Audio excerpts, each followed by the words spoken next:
Everybody wants to know what I would do if I didn't win.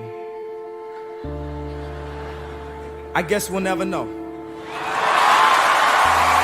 Say people don't stand up and protect their dreams. People are too scared of getting, spoofed in a way. And the irony of it is so many people that are creatives. Think about a creative person in school. When you picture them, you probably picture them all the way in the back of class, sketching or maybe getting beat up. And I'm the one creative. And this is the reason why I went on stage. This is the reason why I did this. Because creatives have got beat up my entire life. And there's moments where I stood up to drug dealers in Chicago and said, you can't have my publishing, come and kill me. Do whatever you're gonna do, but you're not going to bully me. You're not going to stop me, because my mother made me believe in myself. No matter how many people tell me, stop believing in yourself. Stop saying what you can do. Stop affirming what you're gonna do and then completing that in real life. That's the improper way to do it. I refuse to follow those rules that society has set up in the way that they control people with low self-esteem, with improper information, with branding, with marketing. I refuse to follow those rules. It's about truth. It's about information. It's about awesomeness. And the only luxury is time. Just a black man in America in an interracial relationship with a lot of creative dreams compressed by the idea of what celebrities are supposed to do at all times and getting in trouble all the time on the media just for being true. You know what I'm saying? This is like outer space. This is like my first time in space. Think about this. For the most part, when people don't like me, it's because I said the truth. So if I can get in so much trouble for telling the truth, what are you being told all the rest of the time? If I see something, I see an opportunity, I'm gonna go for it. Yeah. You know what I'm saying? We only, we're all gonna die one day. Yeah, it's true. So we live like that. Live like you could die tomorrow. Go for it. It's crazy that we live in a world that if you're super positive and super creative, that it's scary. So what does that tell you about the mentality of most people if you're scared of positivity and creativity? I have no intent to do anything negative to anyone. I only want, more positive things to happen. I think people focus too much on the past and focus too much on regret. Even when you deal with schools, you take the slave idea. My point is, I've heard of history class. I've never heard of a class that breaks down how you, balance a checkbook or how you control your finances, which my father never taught me that. And I've never heard of a future class. So they keep us so focused on history that we start to believe that it actually repeats itself. And we become overly traditional, and we can't advance as a race of beings. We get too caught up in the past and what everyone's saying and what everyone's tweeting. And sometimes you just have to be fearless enough to break the simulation. To get into that mentality of maximum confidence. Me and Justin be on that maximum confidence. Me and Future be on that maximum confidence. This video game is 2 buttons you can hit, love or fear. And we about that love, not being in fear. And sometimes I go real radical with it. Okay, just come and get me. Because I'd rather that than to live in fear. Because if you're living in fear, you're the walking dead anyway. You're a zombie.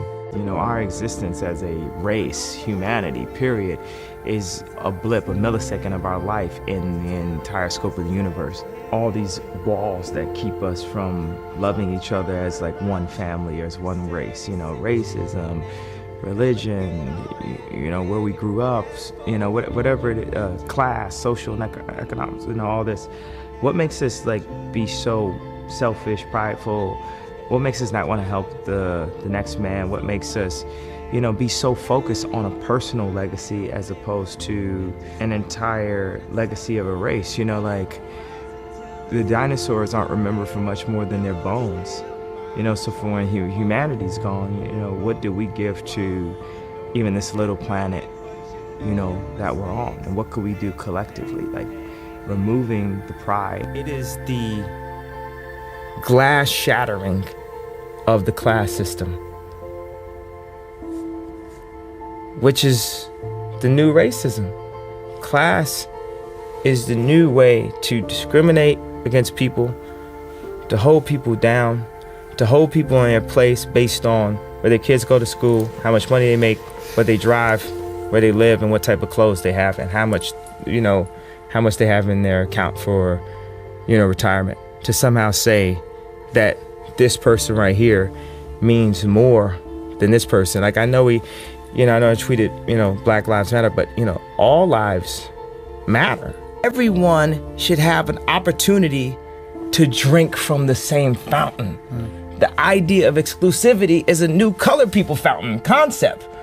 And saying, we're gonna overcharge sneaker culture guys to, drink at the right fountain. We have to reboot our mentality, period. I take, things that people look at as a negative as an inspiration to do something better. This idea of separation by race or gender or religion or age, or my favorite thing to hate, class. A band of thinkers that could remove religion, race, gender, and politics and somehow come together to find solutions for a broken planet. We have the resources as a civilization to find a utopia, but we're led by the most greedy, the least noble. You guys are being taught, without you knowing it, ways to separate yourselves from each other.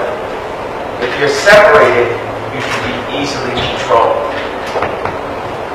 This humanity that I talk about, this civilization that I talk about, this future utopia idea that I talk about, can only happen through collaboration. Ideas are free, and you can't be selfish with it. People ask me, how my daughter is doing.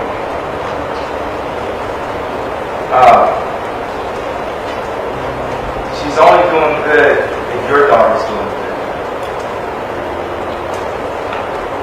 We're all one family.